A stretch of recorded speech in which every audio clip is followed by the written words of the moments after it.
what we're talking about here today, so we're going to be talking a lot about different projects and activations of public space that we've been, I guess, wildly putting together over the past year.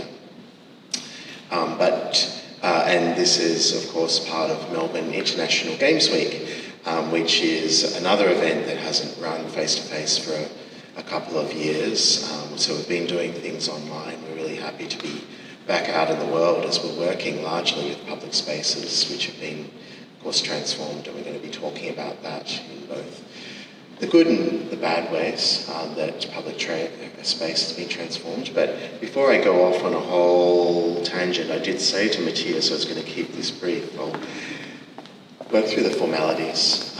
So I'd like to thank State Library Victoria for hosting us, Melbourne International Games Week and Creative Victoria for supporting us in this event, and RMIT University also, who have supported us in establishing the Future Play Lab, which we'll be talking about projects within that lab throughout the day. So this is also a way of sharing this new lab that's been formed post-pandemic at RMIT University. I'd also just like to draw your attention to the Code of Conduct, which is at playaboutplace.com. So if you're not already familiar with that, take a moment today just to become familiar with it. But I don't know, standing up here, you all look like lovely people, so probably don't need to go on and on about that. And of course, before we start our event for today, I'd like to acknowledge the Boonwurrung and Woiwurrung peoples on whose land we are standing and playing on today. And of course note that sovereignty was never ceded. So we are in Melbourne, but we're also in Naarm, and this is of particular significance since we are talking about place. And Nawi, Dr. Carolyn Briggs, will be joining us for one of the panel sessions later today, so I'll let her bring some reflection to that. So thank you all for joining us this morning.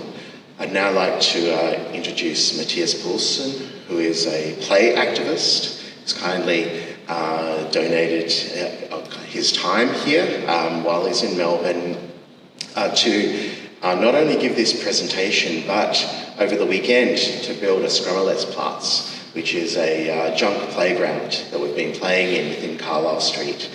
So this experiment was to build a play space, a 24-hour play space within an existing parklet. And we've been playing in it all weekend. So probably some of the people engaged in that project will be arriving a little later because there was a lot of intense play happening. So Matthias is going to be talking about the particular type of place that he creates, which is more of a state of being than a physical environment. However, for the last, 5-6 years, Matthias has been directing and running CounterPlay in Aarhus in Denmark, which I had the pleasure of visiting in 2019, which is a play festival, conference, event, it was 3 days. I started having a beer with Matthias, ended up in a Danish forest, kind of walking around with a candle. So, you can fill the gaps in between. In fact, Matthias is here to fill the gaps as to what he does in creating this particular kind of place. So thank you and welcome, Matthias. I'll let you give the keynote presentation. Thank you so much, Troy. Thank you for the invitation. It's so good to be here. It was so good to have the opportunity to play in the weekend. We played so much and so hard that yesterday I was completely like, I don't know if I can do anymore. So don't come and say that play is not hard work, because it really is.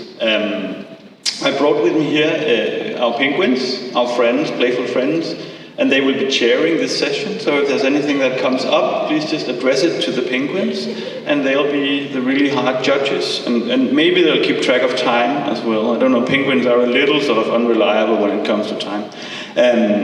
But other than that, I hope that you'll go with me on a little journey. And I tend to move around a lot, so if I get too far away from the microphone or you can't hear what I'm saying, please just let me know. I'll try to stand still, but it's not what I do best. Okay. So this talk has had different titles along the way. I ended up with this, which I think is what I've been trying to do for a while, designing playful society prototypes, or prototypes of a playful society. What does that really look like? None of us really knows, but this is one example from this CounterPlay festival that Troy mentioned.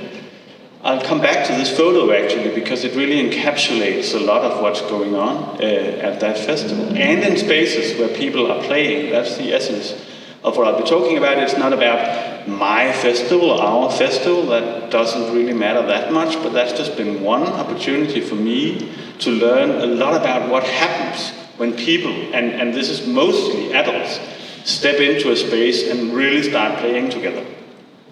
In this way and in a lot of other ways.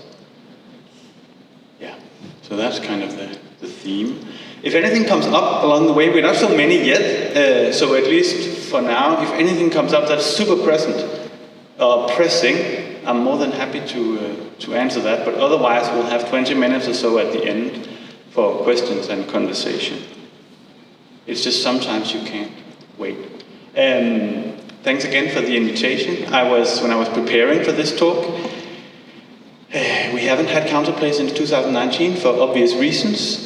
So when I was preparing for this talk, I went back and looked at some of the stuff from the last few years. And one of the things was this fairly long video that's on our website with people talking and people playing and everything. And then somewhere along the way, Troy popped up and talked about some of his work. And of course, that's the reason why I'm here, that Troy traveled all the way from Melbourne to Aarhus to play with us in a library, which to me is magical enough that I'm puzzled by how is this even possible. So thank you so much for inviting me and for having me here. What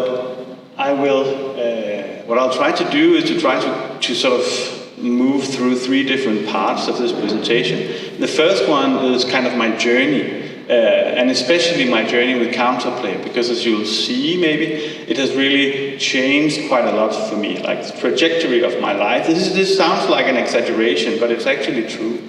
The trajectory of my life, both professionally and personally, has changed quite a lot because of this play festival. So I'll try to show you a little bit of that journey.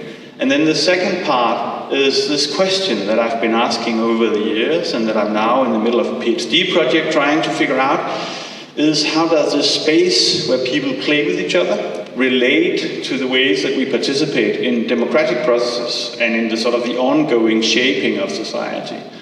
That's just the second part. And then the third part is where we'll play around a little bit with some of the questions that I can't answer. And you'll probably find that there are more of those than the questions I can answer. So hopefully you're up for playing with that not knowing that is really very much part of this talk that I'm going to give. So one thing that I'm always having a hard time with is talking about me. I don't really like that very much, and I will be sort of talking about stuff that I've done, but what I've come to realize over the years is that if there's any value in anything that I have to say, it's because that it might open up just a small opportunity for us to be something together, to do something together, to become some kind of a we. So whenever I talk about me for too long, I get really annoyed, and then I try to remind myself that maybe there's a we somewhere in there becoming possible because of that. So what I will be doing essentially with this presentation is to try to connect some dots, and that's what I always seem like I'm doing. I'm never sort of particularly good at that, and the presentation itself will be an attempt to connect some dots and also to go back to some events that we had in the past, but it will be something like this is probably the best that we can hope for in terms of connecting the dots. So there will be some loose ends at the end. I hope you're okay with that, and I hope you are keen to also just think along. because that's usually what I try to do. I don't like to give answers, which is convenient because I don't have a lot, but I like to create more open-ended spaces where we do something together. So that's kind of the point. But it's also the point, like saying I don't know exactly what I'm saying. It makes me comfortable to know that most people who work with play, like this is Brian Sutton-Smith, and if you've touched just a little bit on play and play studies, you probably know him. He's rather famous within the play studies community. He wrote this book about play and ambiguity, which is super well known, where he just says, like, we really don't know what play is, and when we try to talk about it, we fall into silliness. And then later on, shortly before his death, he wrote more about this, saying, like, there's something about the nature of play that just makes it really hard. And he says, okay, I've been studying this phenomenon, I think he says, since 1942, and I still don't know. And it's more like sort of setting sails, embarking on the journey at this point than it's arriving at a destination. So most of us, I guess, are struggling with trying to figure out what's going on. So am I. Disclaimers. So let's go back a little while to 2013. This is actually from 2014, but that doesn't matter. It's just because that's the last time I was here in Australia. I think this is from Daintree Rainforest, maybe. And I was in the process at this point of preparing the first CounterPlay festival. And then I was also in the process of embarking on adventures with Camilla, which I still am. So there's something about coming full circle in a sense. At the time, I was working mostly with games in education, games in learning, game-based learning, serious games, all that stuff.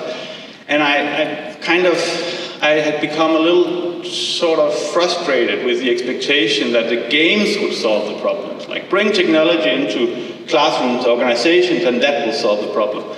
And I felt I needed to do something else to sort of point attention to the people using the game instead. And I realized that was the play aspect of it. I had focused too much on the game and too little on the play. And then I started to reflect on trying to figure out how do I create a space, a community for people to explore play together with me. It was a little bit of a selfish project. I wanted to learn about play, and I hoped that other people would like to join me in that adventure. And then one of the first steps was trying to figure out how do I do that and where do I do that. So this is just a Vine. It's not really a thing anymore. Back then we made Vines, these short video clips from the main public library in Aarhus, where I lived at the time. Well, I almost still do, but the library, I was looking for a place to play. And this friend I had at the library, he said, well, you can borrow the entire library if you want, and you don't have to pay for it. And it was like literally the entire library, just play all over. At the time it was a fairly old library, as maybe you could see, so maybe the risk wasn't so big. That would change later on when they got a new library. But anyway, it put some pressure on me. I'm like, okay, now I have a place, I need to do this.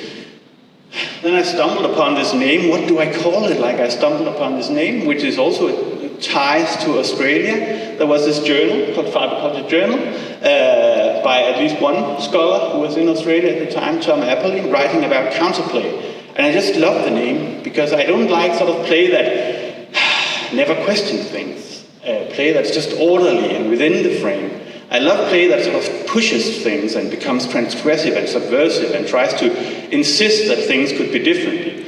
And that's, to me, exactly what this notion of counterplay does. It's not necessarily about breaking the game or breaking the rules, but about within the sort of the framework of the game or the play activity to make something else happen, to make different kinds of meaning happen.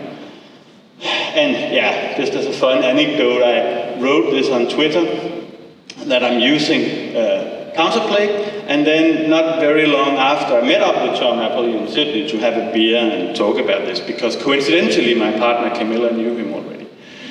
So very small world indeed, like I just fall on this word, and then Camilla is the only person that Tom knows in Denmark.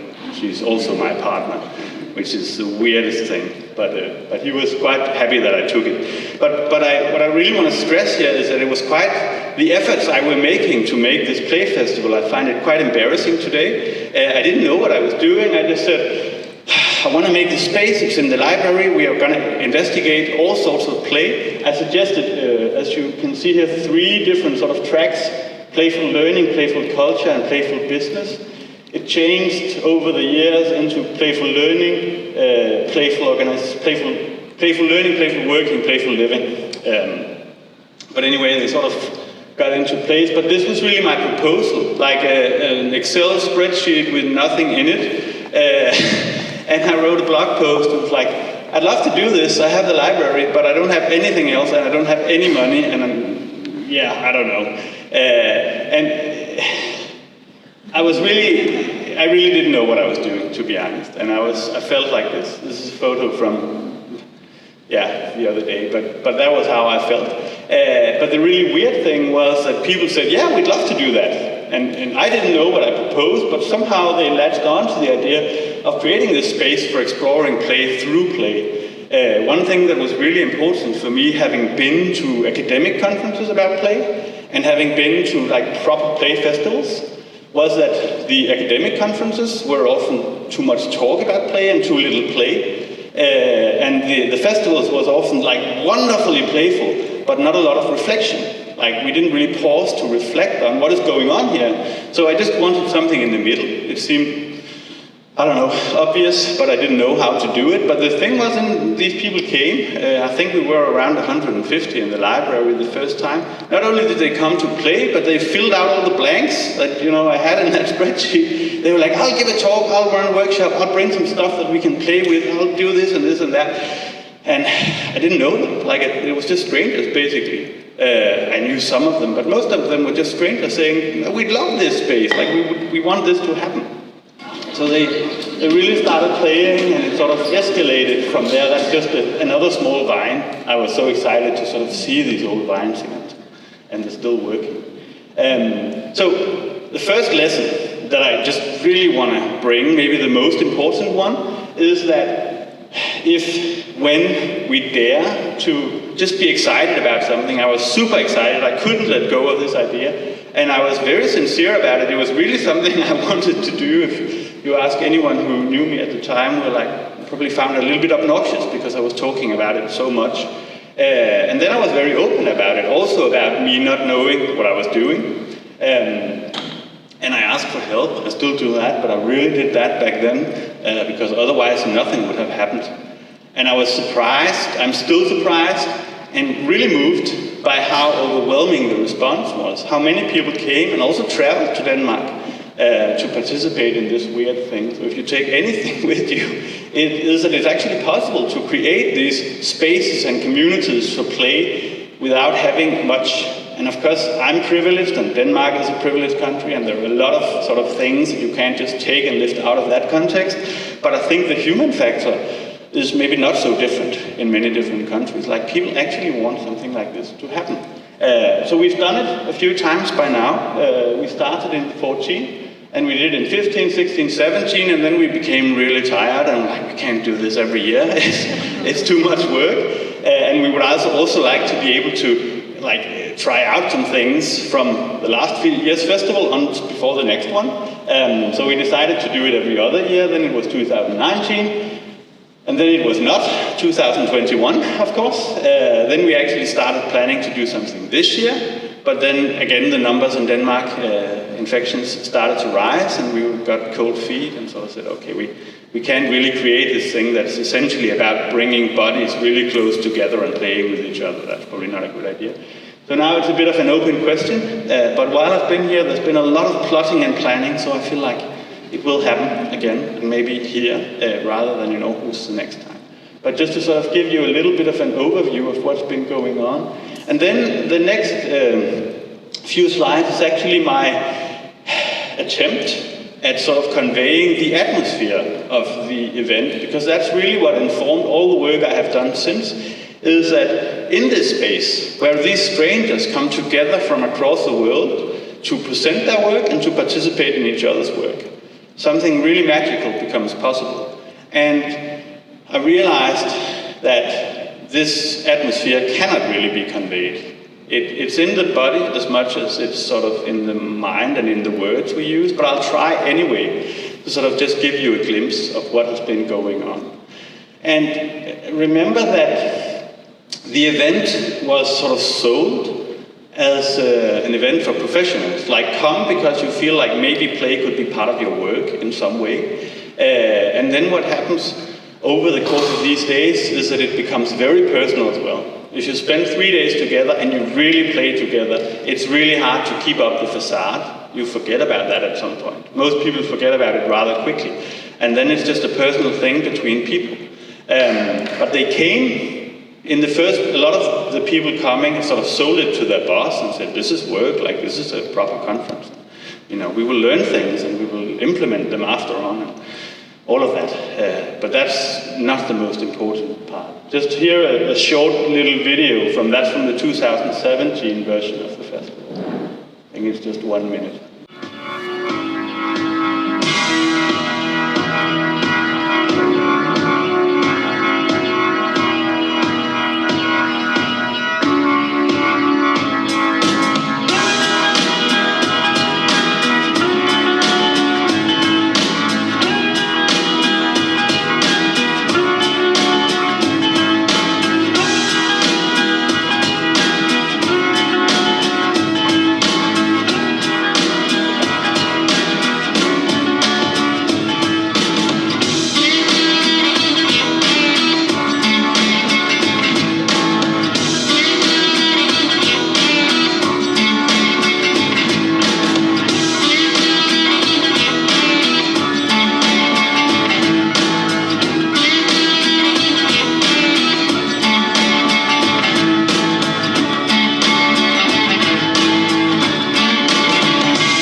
I think it quite often turns into this event. You maybe also notice that this was not an old sort of library almost falling apart. It was a pretty amazing new library, because somewhere along the way they built a new library in Aarhus called Dog 1 or Doggen in Danish, which has attracted some attention also from internationals. And the beautiful thing for me was that I did this festival in the old library. And I was like, okay, they probably allow me to do this because the building is falling apart, they're moving out, they have a new library coming up, and I didn't think about it, but that was okay. And then they were really keen that I would move with them, like with the festival, into the new library, which surprised me a little bit. And then the next was that I was surprised by that they still allowed us to do all this weird stuff that we're doing. Like, they didn't really put up a lot of boundaries. So yeah, we just moved along with them. And then maybe this is just another video. There's a long bit of this video on the website. It's just one of my favorite things is that people dance a lot. And I'm not really a dancer, so it's we never planned for dancing, at least not in the beginning. But we just had some music playing in the morning when we started to sort of set the scene and get a nice atmosphere. And we thought it would just lure people in so we could get started. But what happened was that, yeah, it certainly lured them in, but it also made them start dancing. Nobody mentioned the possibility of dancing, but it was suddenly like 40 people dancing. And I was like, what? Well, we'll probably have to postpone the start a little bit because we can't really stop this. And then we sort of started to work with it to sort of make the invitation to dance when we started the festival. And in the afternoon and in a lot of other times during the festival. But the first time, it was just this urge that people had. And it shows so much of what we try to do is that we don't try to control things. Like, we make a schedule and we have all these things planned, but when people start dancing, let them dance. And when they start playing in ways we didn't imagine, let them play. Like, we really try to accommodate that. But, so how do we play? Like, maybe you already have a little bit of an idea. We sometimes play with technology. There's sometimes someone who suggests, this is a few years back, but with VR and with different kinds of robots and such, because of course there's a lot of play going on in that field as well. But it's actually not so much. In some way we have attracted fewer game designers, as I would have imagined from the beginning, for instance. We have attracted fewer sort of technology people than I would have imagined. We have attracted a lot of people who didn't necessarily work with play or have an interest in play, but then they realize that, oh, there's something here. So this is only a small part of it. We do have some work also, like we're talking about plays and play in urban spaces and such today. We do have some of that. This is from the first one, me and Camilla, my partner, drawing with chalk because some students wanted to make Denmark's longest hopscotch grid. I don't know if we made it, but it did become a tradition to do different kind of hopscotch grids, and it's such a simple way to take over urban space. Then there was one year where the Queen visited Aarhus, and we were not allowed to draw with chalk anywhere because the Queen, apparently wouldn't like it. But the Queen is actually rather playful, so she would have loved it. But they were like, no, you can't do it. The streets need to be nice for the Queen. Okay. But yeah, there are always these sort of playing around with urban spaces and seeing what we can do. And it's in Denmark, so of course there's also sometimes some Lego. Not always, and I'm maybe not the biggest fan of Lego, but this was kind of fun. They just filled like a big space with green Lego bricks, and people started sort of swimming in it and diving around in it, and then there was this person who did something I would never dare to do, be able to do, but it looks amazing on the photo. So I really love it. That's a wonderful use of Lego bricks for me. But it's also about subverting the sort of the idea of the conference altogether, and I really get a lot of help for that. Here's Anthea Moy, she's from Johannesburg, a performance artist, and I didn't know her, she just wrote me and said, like, I have all these suggestions. Like normally people submit like one thing they want to do, and she submitted maybe 7 things that she wanted to do. And I was like, okay, if you're coming all the way from Johannesburg, like, let's make sure you can do everything. And within the first 5 minutes, people start sitting down. In the beginning, they sit down in a big lecture hall or something. Within the first 5 minutes, you had people climbing all over the chairs and sort of really subverting how you are in a conference room like that. So everybody was climbing all over the chairs, and then they found a partner, and then they did these wonderful portraits of each other where they couldn't look down on the paper. And it was really hilarious, and everyone was a little embarrassed by the drawing skills, but it didn't matter. And this was maybe 7 minutes into the festival that year. So this sort of pushing, what can it be? And I don't know what this is. It's just, I saw Troy was in there, so I thought let's bring it along. There's a lot of sort of embodied forms of play, exploring what can the body do.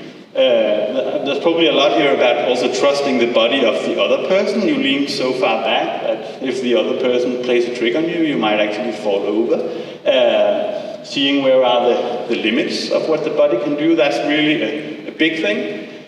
And in fact, this is probably one of the forms of play I don't like so much, that I have to practice over the years, like this very sort of embodied, getting close to each other, sometimes feeling like it's a bit of a performance.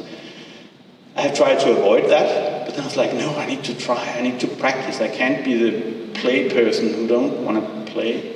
And this gets me into a lot of trouble, but anyway. And maybe one of my favorite photos, because this is in the library, the big sort of box or cube you see behind them is where we hand in the books in Dock 1, the library. It's like this book robot thing, which is fancy enough in itself. But then there are these 2 people from CounterPlay, and it's not part of the session, but they're just like, we'll go out and make cardboard armor and start fighting in the middle of the library. And the library is not closed, like it's just open to the public, and they have, I think they say they have 5,000 people in there every day that comes in. So a lot of things is going on, but then there are also these people playing and sort of really pushing the expectations of what can happen in the library. And is this allowed? And of course it is. And another thing that from the last time is there are a lot of artists coming as well. I already showed you Anthea, but here's another artist who proposed this thing playing at the edge of the bed. So she brought a bed, and then she invited people to join her on the bed and play on the bed. And obviously there could be some sort of awkward moments in that maybe, or ways of interpreting that. But she had a lot of people playing on the bed with her. And this was out in the open space of the library. So some people from CounterPlay, but also just some visitors to the library, got on the bed with her and started playing and having conversations about play and public space and art all of that. And yeah, the last time I think there was this goblin symposium. There's a guy from the US who came and he wanted to do a symposium for goblins. And of course then everybody had to make their own goblin masks, and there was a manifesto, and I think they wanted to make a revolution, essentially, the goblins. Which was like, okay, let's try it. It might be better than the system we have. So maybe the goblins know, but let's give it a chance. And yeah, Bart, my friend from the Netherlands, he didn't submit a lot of things. He just submitted one thing. I would like to come and make giant soap bubbles. I was like, okay, if you're on travel from the Netherlands, then maybe. And then he sort of become a cornerstone of the whole community, and he draws so many people in with the bubbles, both people from the festival, but of course also children, and they come and they want to make giant bubbles with him, and it's the simplest thing in the world, but it can just open up so many new perspectives. And then I'm coming to the end of my sort of CounterPlay tour de force here, but a few things I want to show towards the end are these moments where it just spirals out of control, essentially. There was a band, and they had some like almost dancing lessons, but then they also brought these, what are they called? These tubes that make a sound. They have a name that I forgot. But anyway, they brought them as an instrument. And they make different sounds, of course, based on the length and where the holes are and such. And people, here they're still playing with them, they're still making sounds with them. And then they start throwing them. But then there was also a rope, so suddenly it's a rope skipping thing that's going on, and the band is still playing because they like play. And then seconds later, it's a tug of war that's going on. They're really getting into it, and this is actually in the middle of that sort of conference hall that they have in the library, where we also sit down sometimes in chairs like this, but most of the time we do more like that. So it just emerges and it just changes over the course of time, and I think what has been really important for me is to not only allow it, but to encourage it, because that's where it becomes their event. This is totally out of my hands. I have given up control at this point entirely, because what could I do anyway? And I think that's the really important thing for me, that it's something we share. And this is a thing I can't really explain, but it's an example of the same thing. I think it's something called human PowerPoint karaoke or something like that. They just made it up during the day. These people are the content of PowerPoint slides. And then there's a presenter, and she tells a story that she's improvising on the spot, and then the slides change according to the story that she tells. And they just signed up like 2 minutes before, so nobody knows what's going on, really, essentially. But it was the most fun thing. I think this was an evening on the second day of CounterPlay. So at this point, people have gone a little crazy. And they have sort of, they really go with the flow, and when things come up, few people say, nah, that's no. Most people say, yes, and then we could also do this or that. So if you know that improvisation technique of saying yes, and, then this is really a beautiful example of that, and it gets a little bit out of hand, but it needs to really sort of feel it, I think. And then just the last example is one of the most moving examples for me. He's called Clay. His artist name is Clay Masing. He's from New Orleans. And it was just a story of saying that we flew in this clown from New Orleans to come and do clown stuff. But he's got this troupe called Emergency Circus, and they go to refugee camps and to Lesbos and to like all these places around Europe especially, but also to Haiti and wherever there's a really sort of disastrous situation. They go and they clown. And it was actually one of the, just another line. He can't help it, like he just clowns all the time. And he's a really funny guy, but it's like so profound, the work that they do. They actually bring hope to people in situations that are so close to hopeless that it's quite hard to understand. For me, that was really one of the most moving moments, and this playful approach and this sort of just embracing the play all the time is maybe one of the ways to create light in these very dark situations. So, a lot of talk about that. Luckily, people seem to sort of like it. What I love about this is actually also a person from Australia. I don't know what about that connection, but I love that the camaraderie and the lack of pretension, because I think that's really a key thing. Create a space where there is no pretension, because you don't need to. Like, you don't need to pretend to be a very serious adult. You don't need to keep up the facades. You don't need to think about what your boss says. This is safe enough that we can just go with it and try things out and try to figure out who we are as well in the process. I think this is almost sort of more compliment that I can handle. This is from the video. I watched it the other day from 2019. I was like, this woman that I know fairly well because she's been there repeatedly. She's from the US, living in the Netherlands, and saying like this was like it breathed life into her. It's like, whoa, I'm not sure I can handle that. Like, it's really too deep in a way. It's a responsibility I'm not sure I'm up for. But of course it's absolutely wonderful, because it really tells me that this is about a lot more than just play. It's about a lot more than learning things you can bring to work to be a little bit more creative or a little bit more efficient or whatever play is sometimes used to do. It's really about connecting with who we are and how we want to live with each other. So, of course, this is a lot about the community. It's really a lot about this feeling that we have something together. We are somehow together. I've really been reminded of that also coming here. It's COVID, it's been 3 years since we've done anything, and then I come down here and I meet Troy, and we're suddenly talking about CounterPlay like it was yesterday, and talking about all these crazy people that we've met and would like to see again, and all of that. So the community part of it is so essential, to sort of have this feeling that there are people out there in the world who share some of these intentions of being playful also as an adult. It brings me a lot of courage to know that I'm not alone. I think we do really make each other more courageous by embracing the play and by being present and allowing these strange things to happen.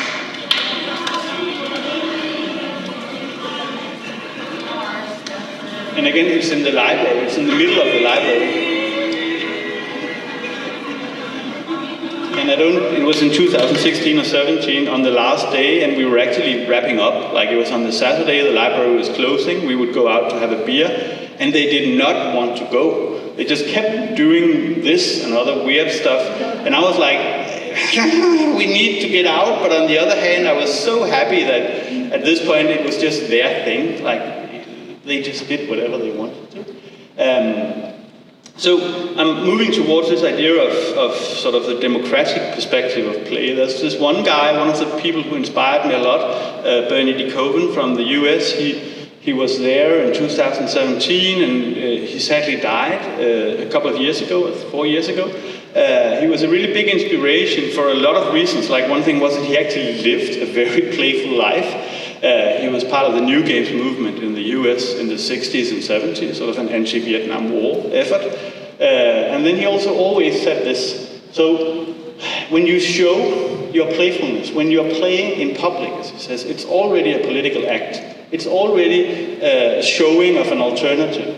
It's already demonstrating that we have the freedom to do this. The other day when we were making this junk playground out on the streets, we were already showing that it's possible. Like, you can do this. It's allowed to be playful and to play in the street and to take over the streets for play.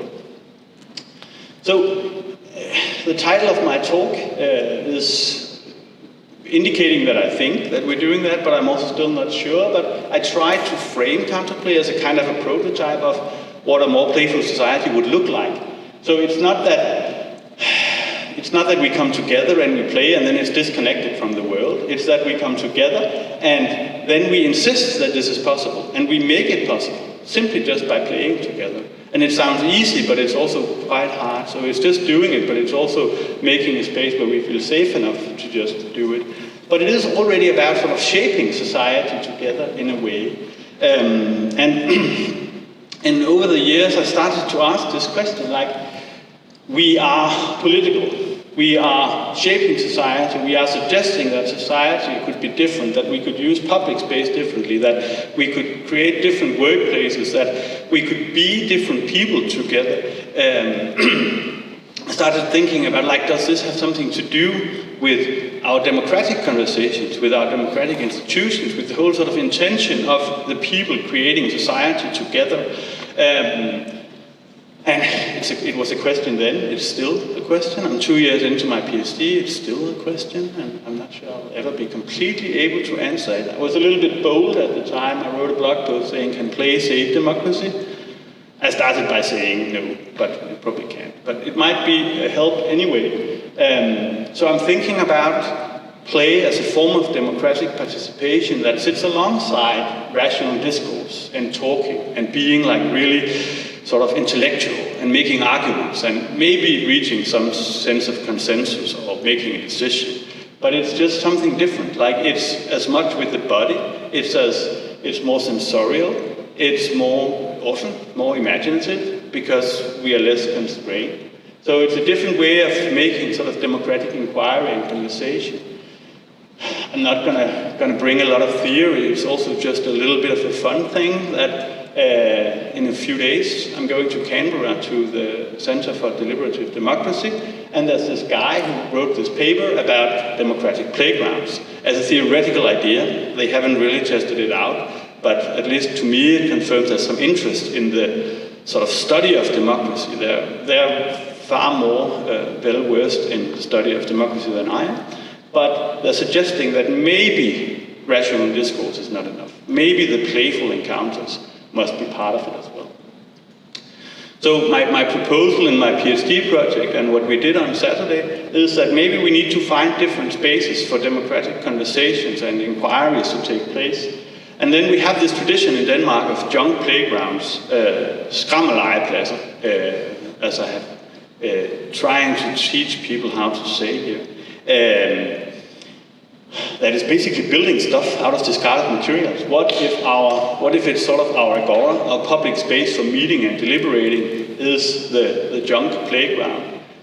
So that's my proposal that drives my PhD project, and my PhD project is essentially an attempt to figure out what was going on at CounterPlay and how it helps us shape society together. So it looks in all kinds of ways. It's inside and it's outside quite often. This is an old gravel pit. We try to figure out what do we do with this? Can we sort of imagine it differently? This is a whole school of teachers trying to have a conversation around the future of the school. Ends up with something like this, which is a way to try to deal with all the students who are quite vulnerable.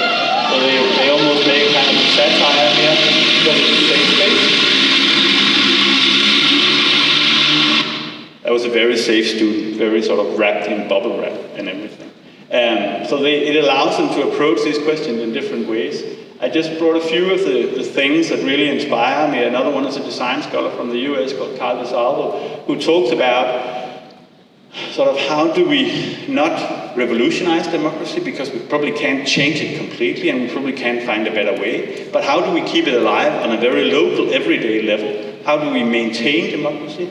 How do we make it more vibrant? And he talks a lot about these small encounters, small activities that we do together, often in public, which is what I'm aiming for as well. Like, we can't change everything, but we can do small things that might provide us with alternatives, which might show us that things could be different.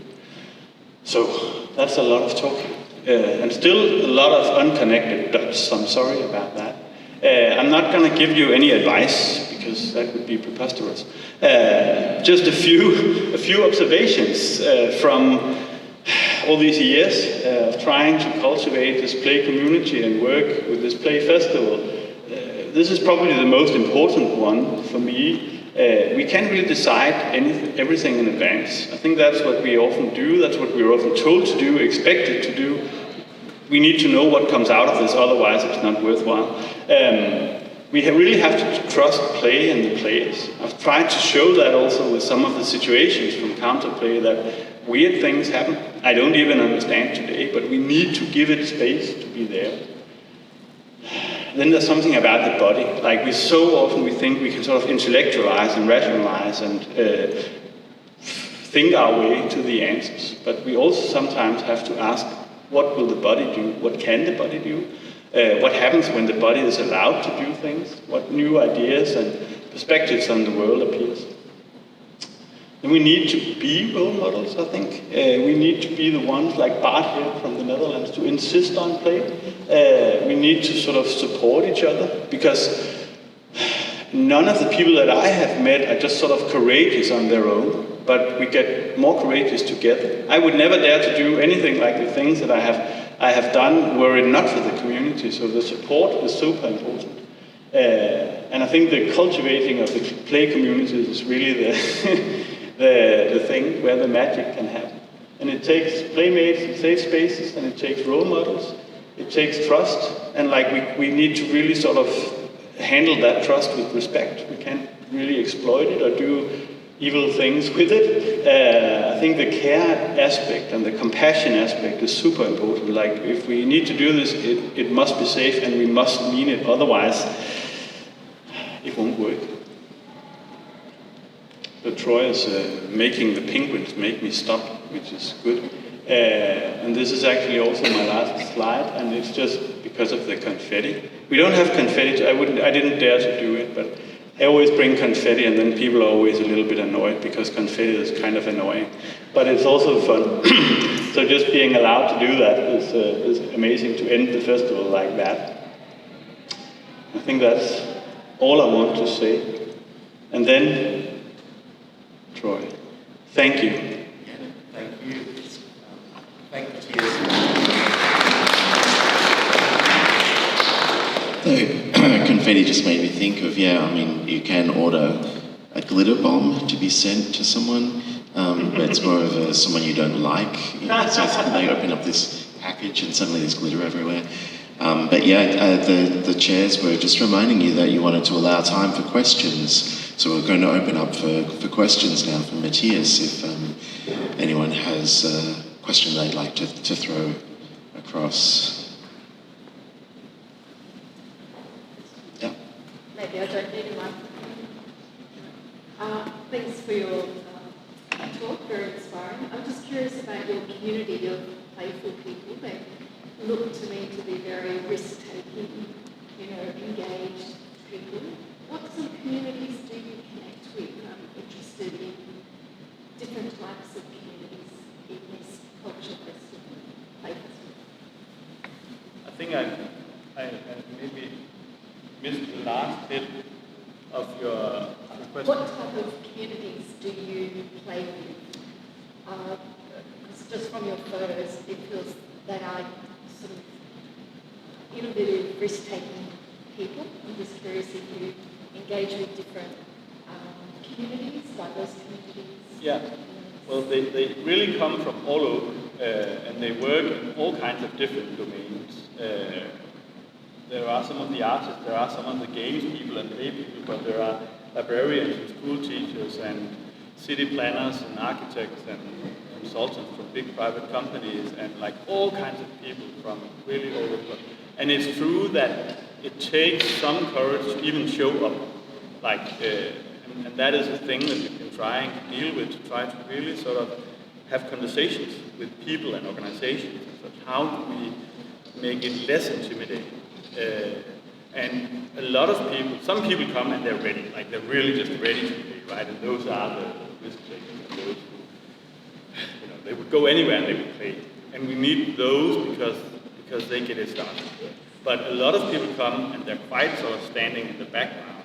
They're quite happy to sit on those chairs at the beginning of the session, and you're sitting in this big sort of, it's 200 chairs and everyone's sitting and it feels comfortable, and they like that. And then we start climbing all over the chairs, and then they're like a little, and many of them have come up to me and told me this, like it's a little sort of uncomfortable. But the main thing is that there are quite a lot of people who are not into this, who come because it looks like a conference. Like we have also tried to provide them this alibi of saying it's also serious. Like it's also something that you can go to another country, play it, you can go to this, and then you. And those people, they have to ease into it. I'm not sure it's half, I don't know the numbers, but a lot of people really sort of have to take their time. And we try to pay a lot of attention to that, to say it's all voluntary. If at any point this becomes too much, step out of it. Every session, every sort of thing that we do, we try to make it clear that you have to find your own way. And I think one thing that I find really touching is that then those people who are into it already, feel safe enough, they help me, they help us out with that, constantly sort of reaching out and supporting and making sure that those who are not comfortable might become comfortable. And it's my impression that it happens to everyone, maybe not all the time, but during the 3 days, they get this feeling that, oh, this is actually okay. I can just play with these strange but very kind people. So my impression, also from some of the junkyard playground experiments I'm doing in my PhD project, is that it's possible to create this atmosphere more or less anywhere with more or less anyone, where they maybe not from the outset feel safe enough, but if you give them time, and if you're really sort of careful about it, and really try to be sensitive towards how they feel, then I think it can be done everywhere. Yeah, De Koven talks about that a lot in playing well together, Yes. and being voluntarism, and also accommodating all different play languages. When I was at CounterPlay in 2019, when I got there on day one, I was ready for action. I was dancing, doing all the things, and doing the parkour workshop, doing new games movement, all kinds of things. And then maybe because I was getting tired, or maybe my mood changed, and the last hour I walked in and I was like, oh, and bloody band's playing again. And I had a day of introspective play because of all these workshops where you weren't talking directly with anyone, you were just making something in the space and then walking away with it, and someone else would come and add to it. And so it was this kind of indirect, distributed, ambient play that was happening. Was wonderful. So recognizing all of those different play languages and how different communities might have come with their own particular context, or even working with public space, depending on growing up in Melbourne is completely different to growing up in, say, another city in the world where there might be there's different permissions, or it's more policed, or there's more surveillance, or whatever it might be. Is there another question? Maybe just to quickly add to that, and also to continue your question, I think that embracing the diversity of play is really important, because to try to make kind of a buffet is maybe not the best word, but anyway, to have this wide selection of entry points. So some of us will go with anything because we just really love it. Some will sort of wait for the more introspective modes of play, or introverted. Some talk about the introverted kinds of play. We always fail to have like the full range, but we always try. And it's easier sometimes to focus on the sort of spectacle, very visible things, and those appeal to some people, and then they scare off other people. So where do they go? Is it then a thing that's much less sort of embodied? Maybe it's drawing or like other ways. So that sort of diversity is really important. Yeah. Another question. I don't know if this.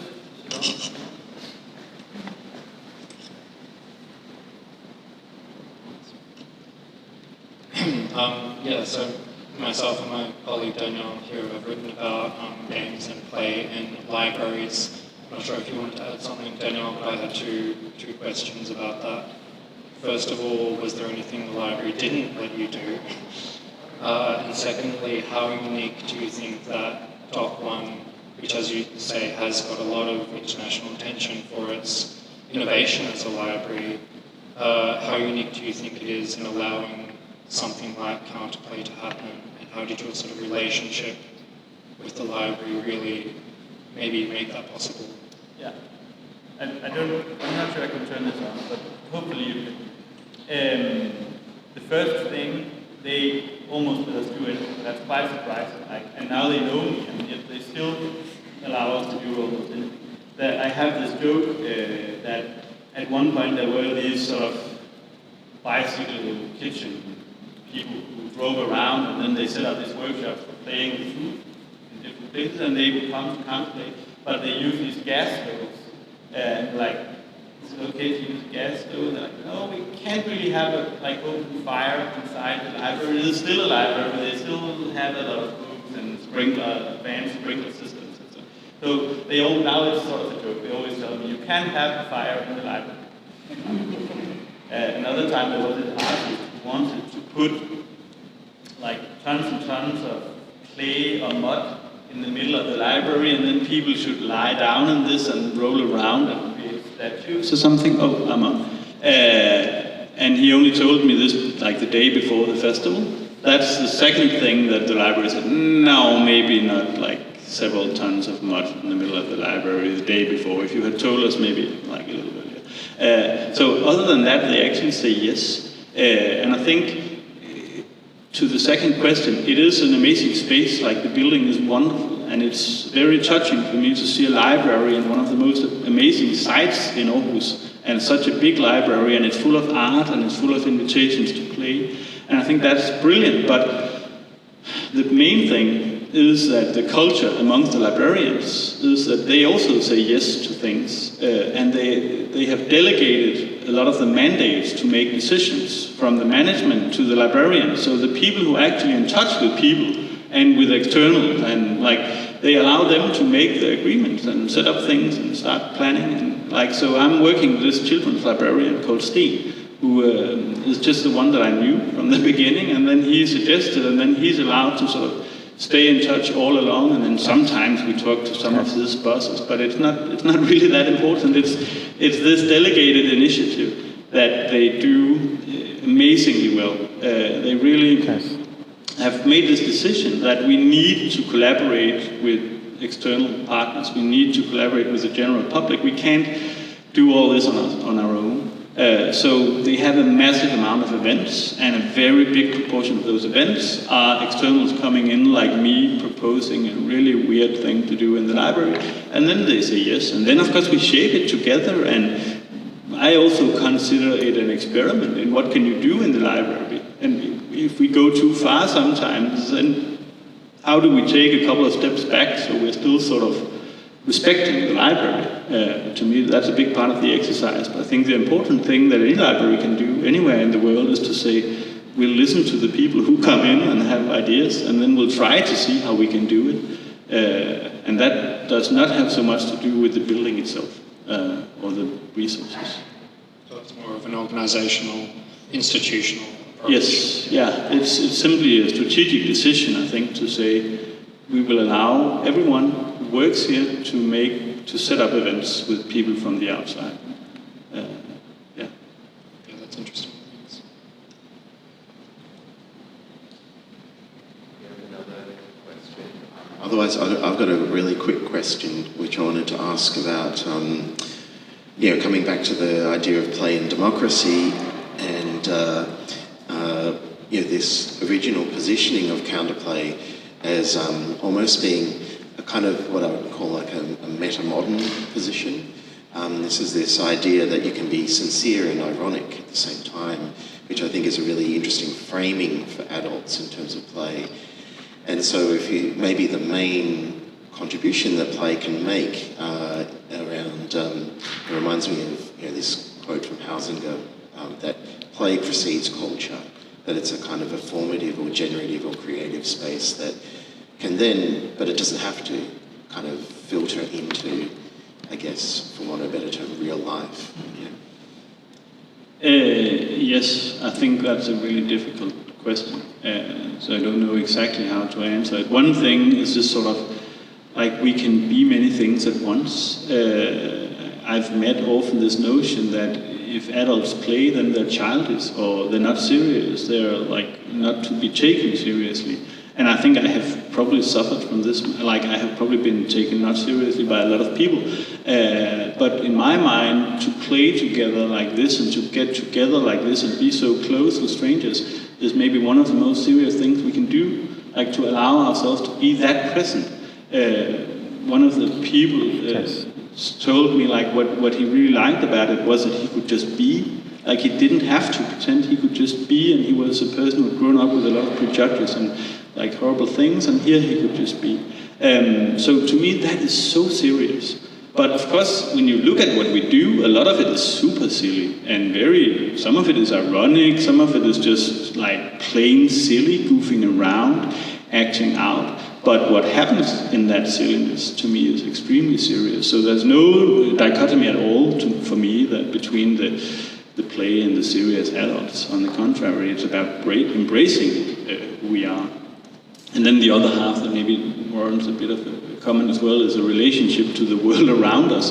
There's this notion in a lot of play studies and game studies about the magic circle. You step into the magic circle and then you play within that circle, and then the world goes on outside and you can step out of the magic circle again.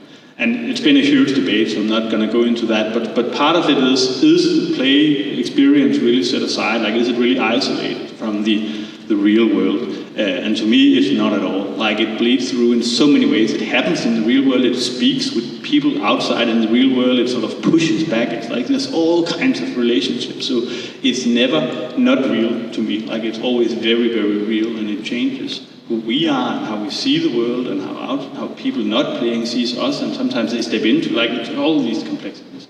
So I think it's important to really stress the reality of it. Like, it is very real.